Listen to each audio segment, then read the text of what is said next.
Hey everyone, it's Jenny. I'm back with a project share. So this project share actually happened on accident.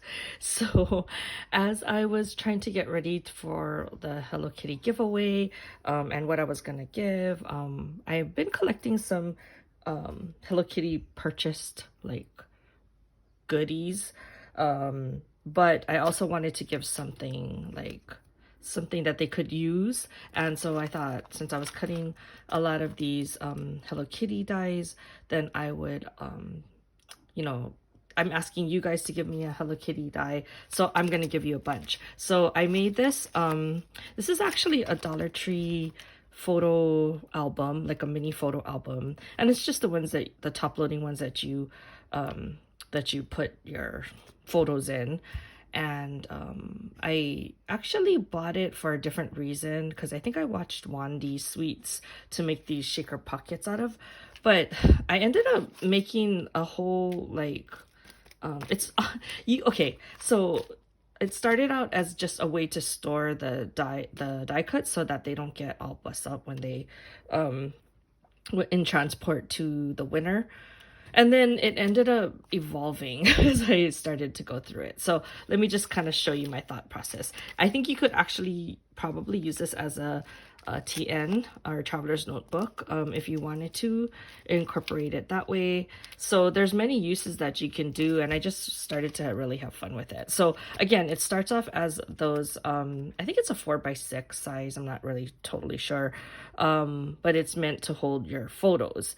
And so again, I wanted a way to like show you like just display it nicely, and so to kind of protect the die cuts. So I started off by just cutting out, random sheets of cardstock. I just went through my 6x6 pads and I pulled out the things that I didn't know if that I would necessarily use, and I wanted to just kind of use up some of those papers. And so I just kind of went through and went and did that. And then I went through all of the Hello Kitty die cuts that I've been working on, and I picked out a bunch, and so I just did one per layout. So it's not like totally full. I think this thing is actually 48 pages if you do like back and front, but that's too many die cuts, and if you do two, then it makes it super bulky. So I think it could actually do less. I think I saw somebody use their fuse tool to like remove some of the pages, so you could also do something like that if you don't want to give that much stuff.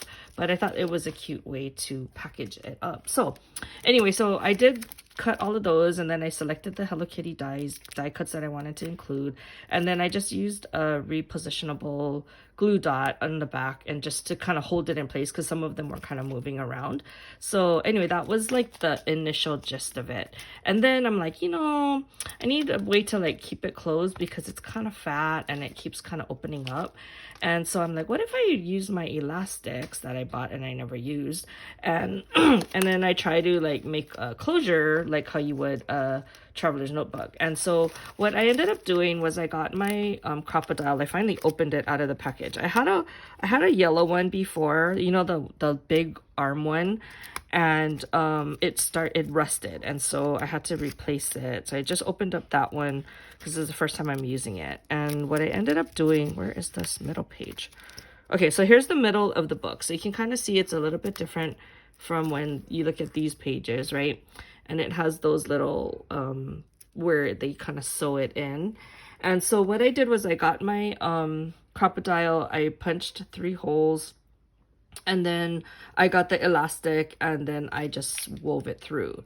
And then, like, again, this was totally not planned out. So then I'm like, before I tie everything, I think I want to put some beads here. So then I found my alphabet beads and some heart beads, and then I wrote out Hello Kitty, and then I made sure that there was enough elastic closure to then add in these other heart beads, and then I tied it with a knot.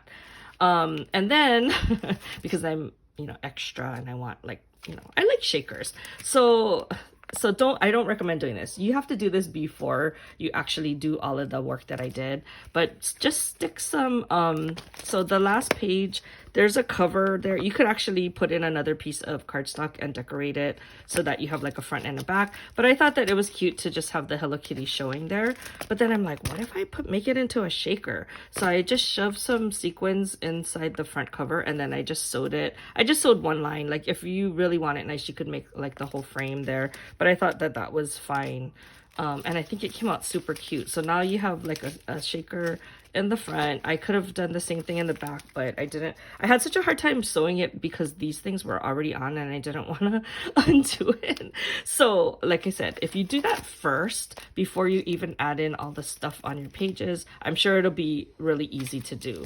So I just wanted to share with you the thought process and like how it came out, and I'm very happy with it. Like I probably will look for more of these the next time I go to Dollar Tree, and see if I can try and make more, and maybe not like a die cut holder, but maybe just like for other purposes. You know, you could use it as an actual photo mini album kind of thing, or you can use it as a traveler's notebook as I mentioned, or just any other stuff. So I hope this inspires you to try and do something like this in the future, because it was like super easy. So that way you can start to use up some of your supplies. Like I was able to use beads, I was able to use my elastic, I was able to use my shaker bits, and some of my 6x6 papers that I wasn't really using, along with all the die cuts. So hopefully you give this a try. If you do, please tag me so that I can see how your creations came out, and I'll talk to you guys in the next video. Bye.